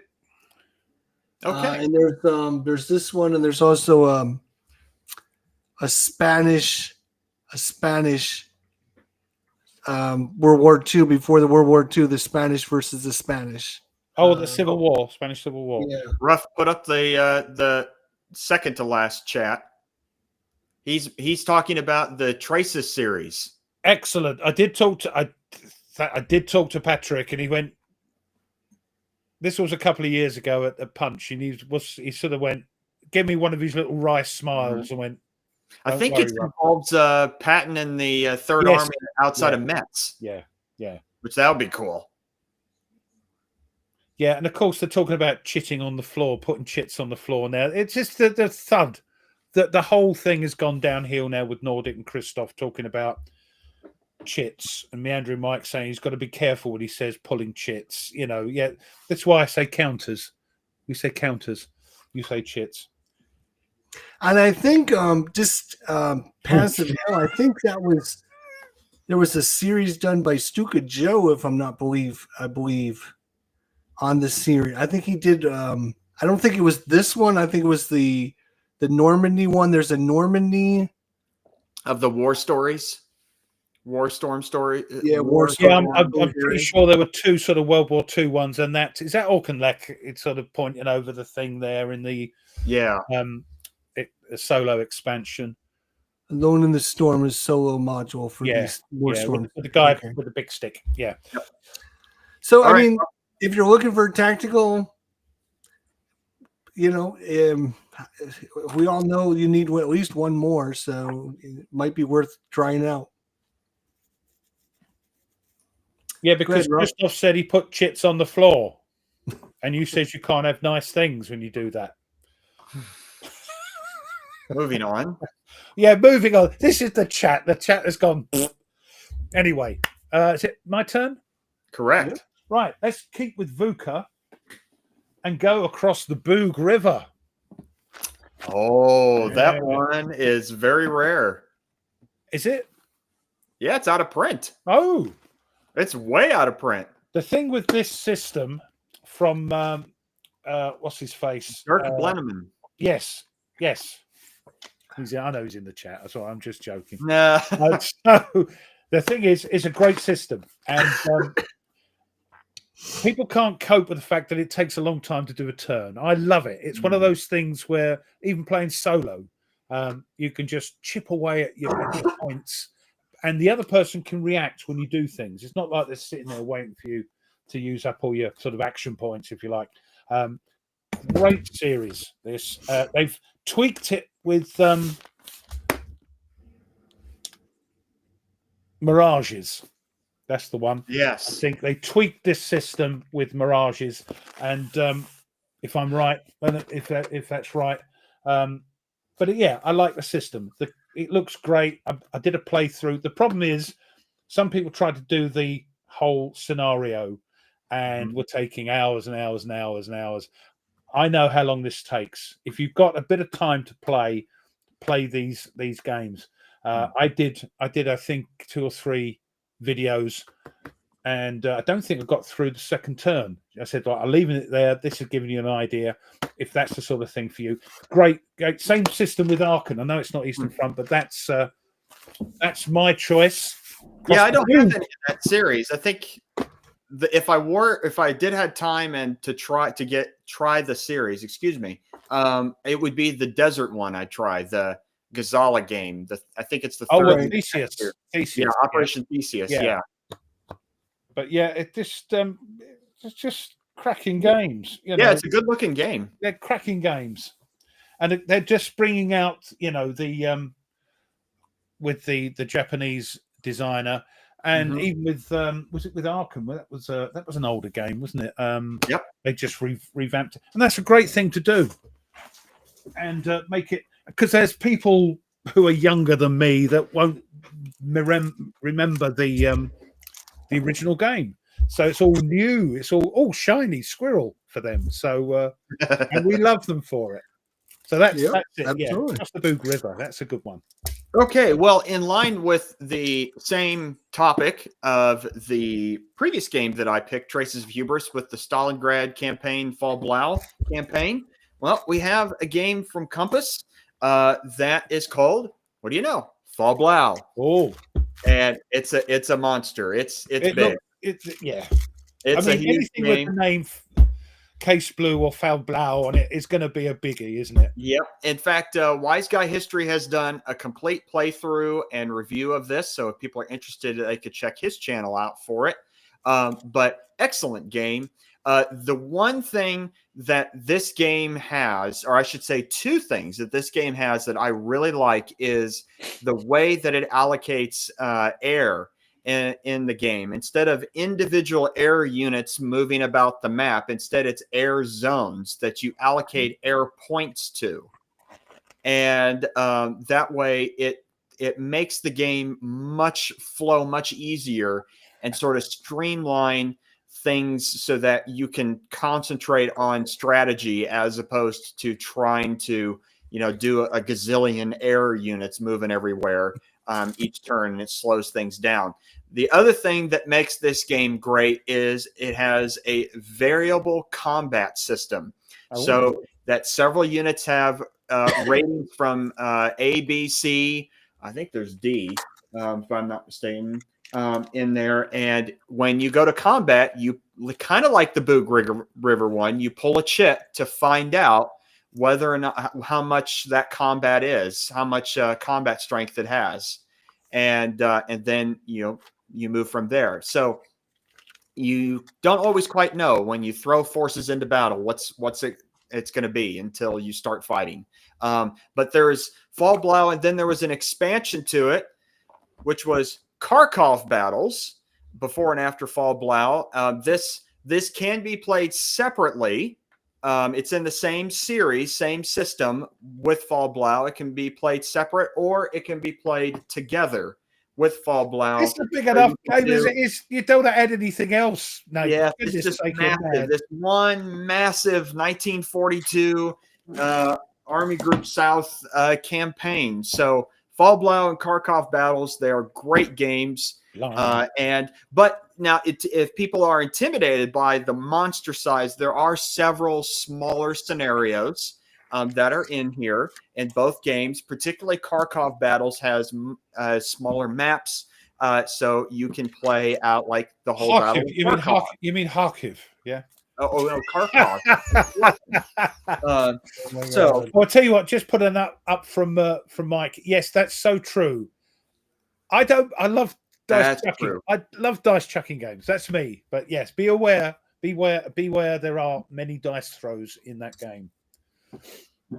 Yeah, Thomas. Yeah, it's a really interesting way of handling air, because then whoever controls the air zone then gets sort of a bonus. DRM sort of thing. Do they? Yeah, in there. So it's a much easier way to just streamline that out as opposed to moving a gazillion air units around the map. Right. All right. Sorry, Okay. took a little long. No, that's All right. Look, All right. we're fine. So my next one, speaking of huge monster games that have multiple different games that link together, since we're talking about that, I thought I would jump in on this and share my screen again. And of course, you probably know which one I'm talking about. Oh, Barbarossa, Army Group North, 1941.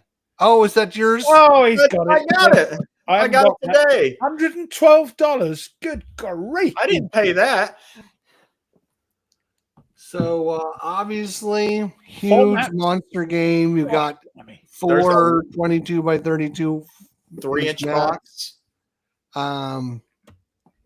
1,400 Gowners, rough or Nate. You better get the snow shovel out for them. Mm-hmm. Oh, there's a lot. Now, wouldn't you have rather opened the box up and just have a bag of them already pre-counted, pre-rounded, and just in a bag and ready to go for you to just set out on the table? You look at them in the counter sheet and go, "Oh, that looks interesting." Yes, what's all this mean? That's me. That's me. Let's see. Oh, wait. Oh, look. There's a die in here. Here's Jester's Is bag. it a 6-sided die? Because I mean, no, it doesn't come with a 6-sider. I'm not sure I'm not going to be able to play the game. No, it's a 10-sider. Oh my! Okay, and 10. Look, we got your bag of baggies in here for you. That's not going to be much use, though, is it? And look at these wonderful counter sheets. See, you could keep them all nice and organized, so you can know where to put things when you start clipping them. It's wonderful. And that's how I work. I think, right, let's put the Germans there. Let's put those there. Let's sort those out. Yes. You got that today, huh? Got that today. Well, I didn't mean to steal. I know. And you're quite right. A lot of game in this box, though. That was my next one. I thought for sure, the Russian front. I mean, if we didn't talk about the big monster, I think was there 4 games in the series or 6 games? There is Barbarossa, Army Group North, Army Group South, Army Group Center, Kiev to Rostov, Typhoon, and the 5 games. Is it 5? I thought there was another one. Okay. There's going to be if it goes, there's going to be a Stalingrad one. And there's 1, 2, 3 just on Barbarossa. Yeah. And then there's Kiev to Rostov and then Typhoon, which is just Moscow. Yeah. And after, my understanding is when they finish with Center, North, and South, they're going to, Vance von Boris is going to do Typhoon. So that'll be the next one, second edition. It's just too many of the blooming things. This was going to be my next one, was the Army Group Center. Oh, right. Didn't get that because, again, it's huge. And now, so the thing is that these games, while you can marry them together and have this absolutely just gigantic, Barbarossa 41 campaign, they are really meant to play separately. Okay. That's what I kind of figured. I mean, there obviously... Well, it's too clunky. It'd be too clunky, I would have thought.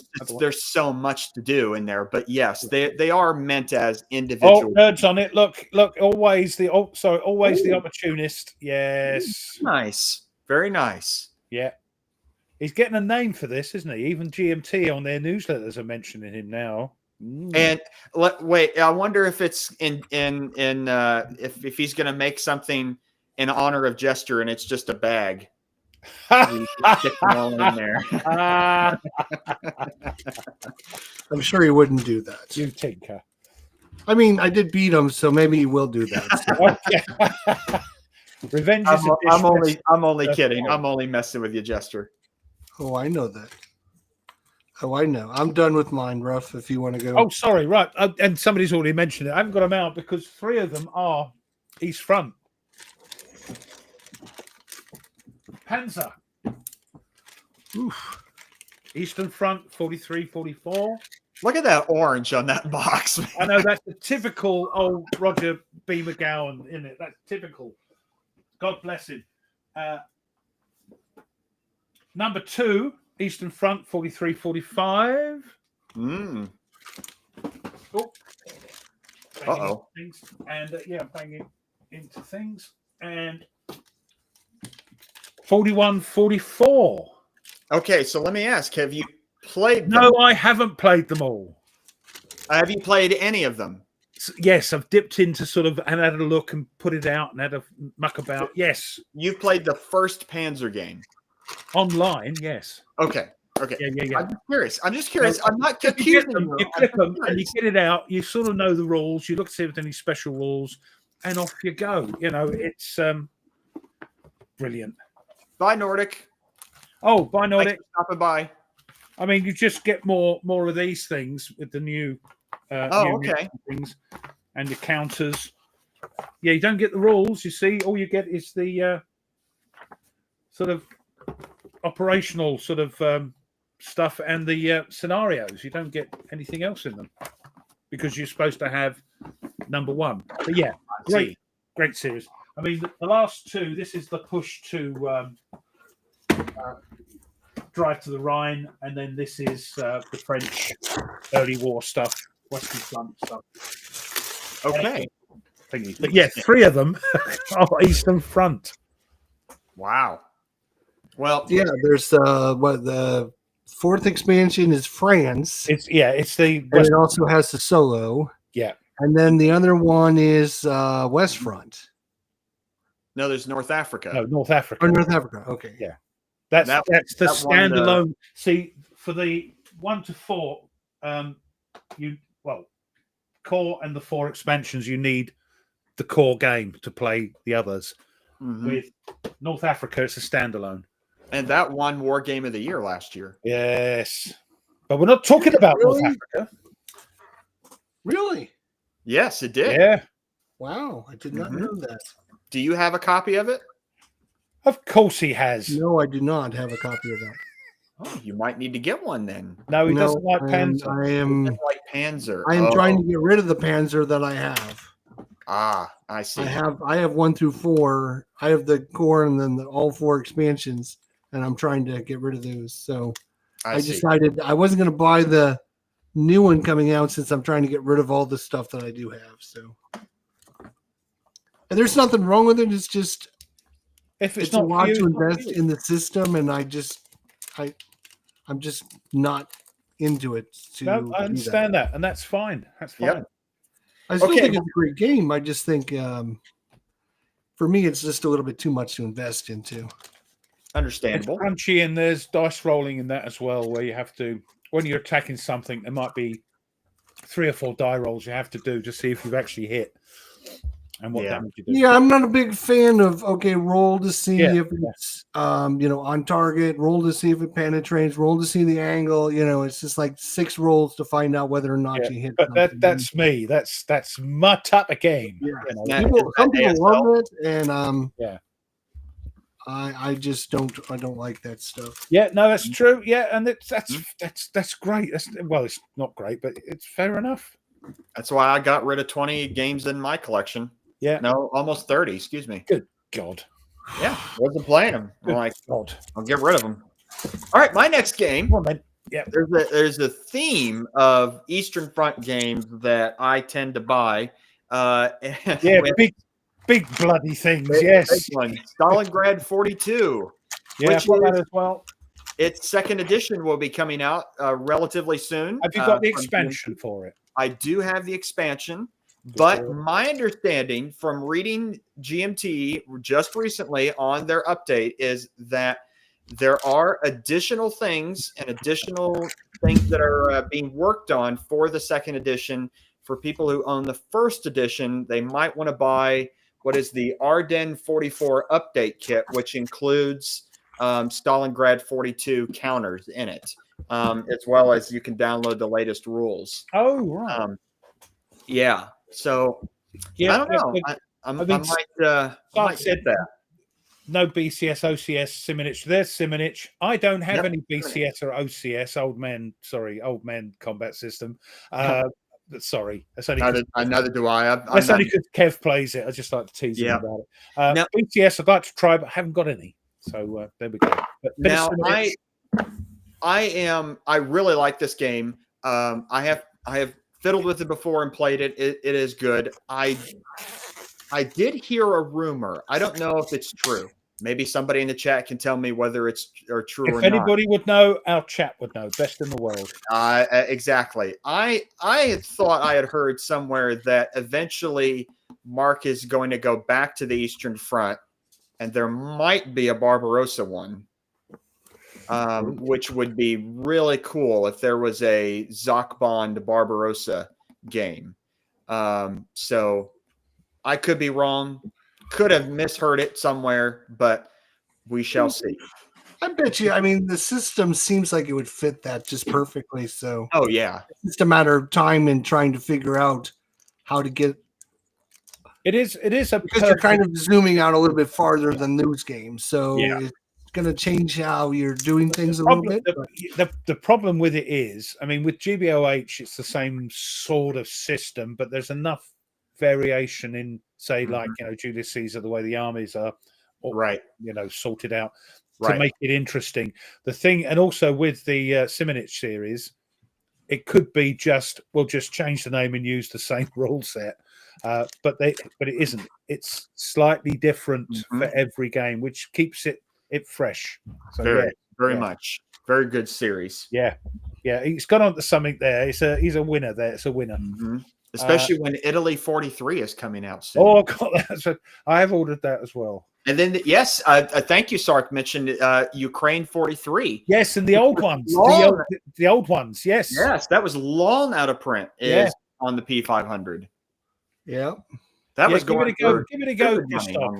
It's crunchy enough, but it's you having enough experience now. I remember when you were a newbie and starting playing your games. Now I think you're going to handle Simonich no problem at all.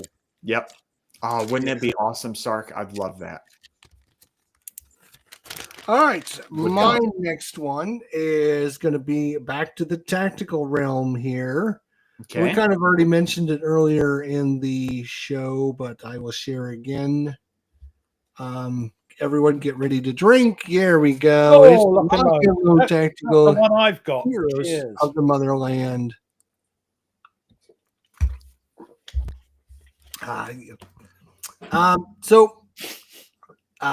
Heroes of the Motherland. Yeah. Obviously, Lock and Load Tactical. Oh, I'm trying to do it on this screen, but I'm trying to do it over here. All right. Good looking game. Obviously, tactical level. World War II, East Front. Typical maps that with geomorphic maps, so you can kind of turn and rotate them, two-sided and good looking counters. Simple system. Rough, you played this, haven't you? Yeah, I've got this. Yeah, it's here. I haven't picked that one. I've picked the other one. But there it is. Yeah, I saw it over your shoulder there. Yep. Yeah, Heroes of the Motherland. Yeah. Bunch of maps. Hey, Jonathan. Typical lock and load stuff if you're into tactical level games. Hey. Better late than never, Jonathan. Better late than never. Lots of different units, lots of different scenarios. What do you think of that? Did you like it? Me? Yeah. What do you think of this game? Do you like it? Like what? Yes, I really like it. The system is great. The system is a great system. It is a Yugo system. I like playing the Normandy stuff more than on the East Front because that's more my.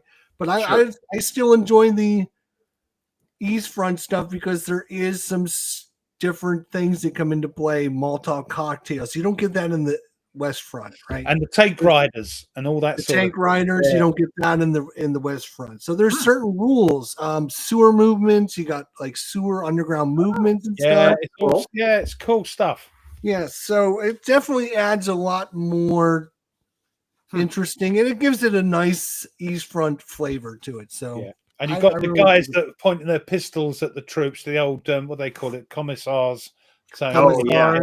Yeah, you've got those there as well. So when you fail your morale check, you get another roll with your commissar. And if you fail again, you lose your half your squad. Yeah, it's a great system. There's a lot to it, but it's a great system. It's not bad. It's not difficult. There's just a lot of stuff in it. Like, there's a lot going on. So it's easy to forget things. Right, yes, Meandering Mike has preempted me that Combat Volume 4 is going to be the Eastern Front. Now, have you mentioned as well that it's on the GMT P500 list for the last 100 yards that there is a Russian front expansion it's coming back. Yes. Yeah. I don't have it. I will be getting it though. Well, you mean that one? You've got. Yep. So there's an expansion for this coming out. That's like my chosen tactical World War II. I still prefer this to Fighting Formations. Oh, you prefer that? Yeah. Why is that? It may be because of my atrocious time with it on Vassal with Mike Berticelli and Tony that put me off, or maybe I don't know the game well enough. But we actually played the Russian front, me and Tony, with Mike sort of refereeing for us, and I much prefer it. It was announced a new Fighting Formations expansion. Yes, I saw that, and I think, but you have to have the Gross Deutschland. Yeah, that's not out. Main game. Why haven't they republished that one? It's out of print. Yeah. I would have thought republished. It seems daft, but it did seem a little odd. Yes, yeah. That there's an expansion for a game that's out of print. Nobody can get because it's out of print. I got it. Yeah, all right. I was just saying. All right. Anyway, I was going to mention a couple of oldies. Ooh, oldies or goodies? Army Group Center, published by 3W, Masahiro Yamazaki. This is quite a fun game. I picked it up for next to nothing on eBay a few years ago. Solitaire suitability. Look, not a hard game. Trying to encircle the Soviet forces at Belarus. And then we've got the good old classic.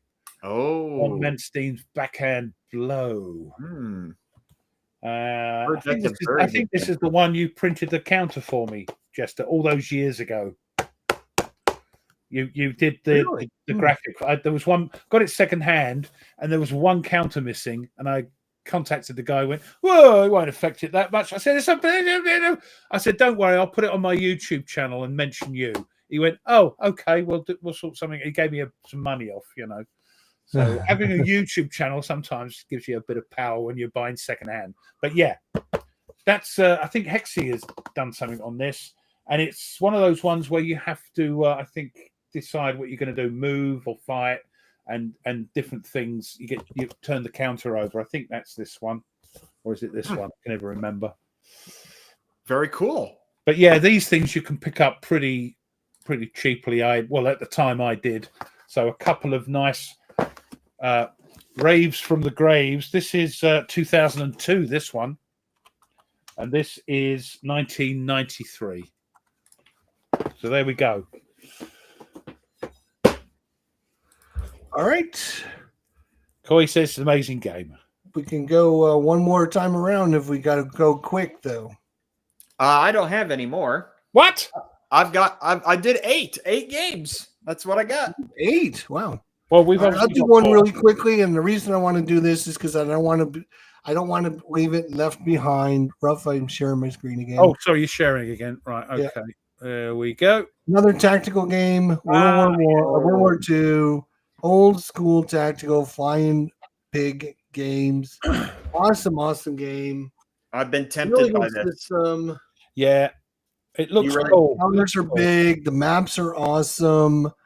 Everything is well produced. If you're looking for a tactical level game and you want something very tactical without being over complex or like ASL or something, but you don't want something as easy as like lock and load tactical. This kind of fits in the nice middle of the road. Same sort of complexity as lock and load tactical. Cheers. Yeah. I would say that, but it's different complexity. Oh yes, different game. Yes. Yeah, it is a good game. There are people that swear by it. I do like the one thing that attracts me to old school tactical is I do like the art style. Yeah. I do like the way it looks. Yeah. No, Coy. Of course, Coy. Now here's the one downside, and you can consider this either a positive or a negative. It comes with one massive mounted map. That's the only thing, and sometimes the scenario. That's the downside for me. Is I've been used to lock and load tactical, geomorphic maps. You put your little thing together. So you always have to play with the big map out, and you can't ever just like use like one map or two maps. You got to use the whole shebangy. And you might only be using a corner of it. That's the thing. Yeah, and you might only be using a section of the map, right? So it kind of you can kind of bend it and fold over the extra section because it is mounted. You know, you can. Yeah, you don't have to make the whole thing, but it's can be kind of. It takes up a little bit of space. We'll just say that. Yeah, it's a big old map. It's bigger than the usual map, isn't it? It's not a 22 by 34 inch thing, is it? I'm not sure what the size is, but the category says the same thing. It's a big old map, but people love it. There's followers, you know. There's a new one coming out, a France 40 one. Oh. France 40 old school tactical. But how many tactical games do you need? Answer. One more. Fourth volume coming out soon. Yep. It's the Italian theater. Oh. That was 2023. Oh yeah, look at that. So the new one must be volume 5 then. Correct. Blimey. Well, anyways, that's my last one. Lock and load. Old school tactical. Oh, you've said it now. Cheers. Right. And I like my tactical level. Yeah, we all love that tactical level stuff.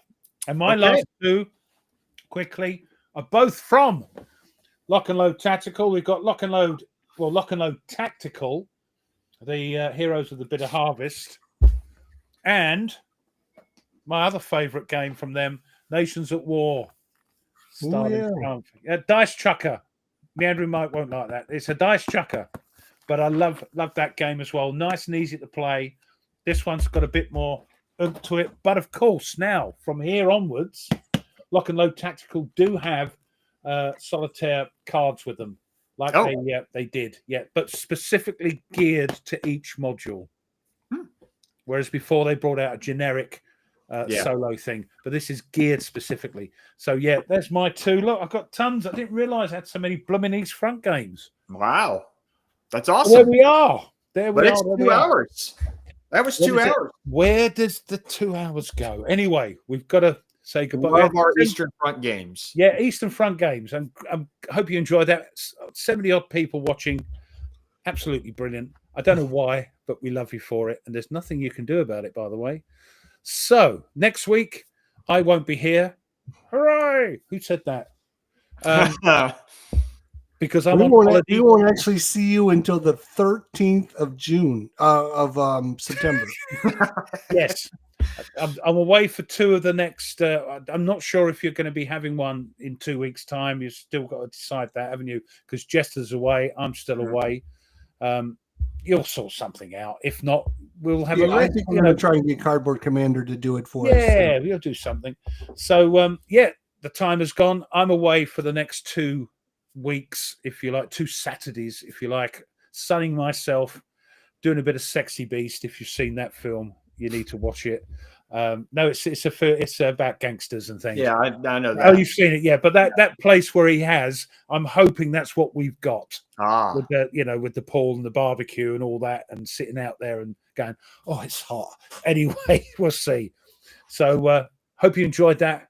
If you have, make sure you push the like button and subscribe to everyone if you haven't, because we need all the help we can get. Hope you enjoyed it. I'll see you in about 3 weeks. You've got to put up with these guys for the next week at least. Yeah, so, next week it's with Patrick on Patrick's Tactics and Tutorials on Jester's channel. I don't know why he's too nice a chap. I don't know why he keeps saying yes. He's too nice a chap, but should be a good one. Looking forward to talking with Patrick. Yeah, he's a good boy. So thank you, everybody in the chat, for putting up with us. We'll see you in a couple of weeks, but stay with the Jester's channel for next week's show. Till then, as always, you take care, and we'll see you then. And as always, we love you all, and there's nothing you can do about it. Have a safe trip, Ruff. Have a safe trip. Thank you. And we'll see you soon. Have a good one, everybody. Bye. I've got to end.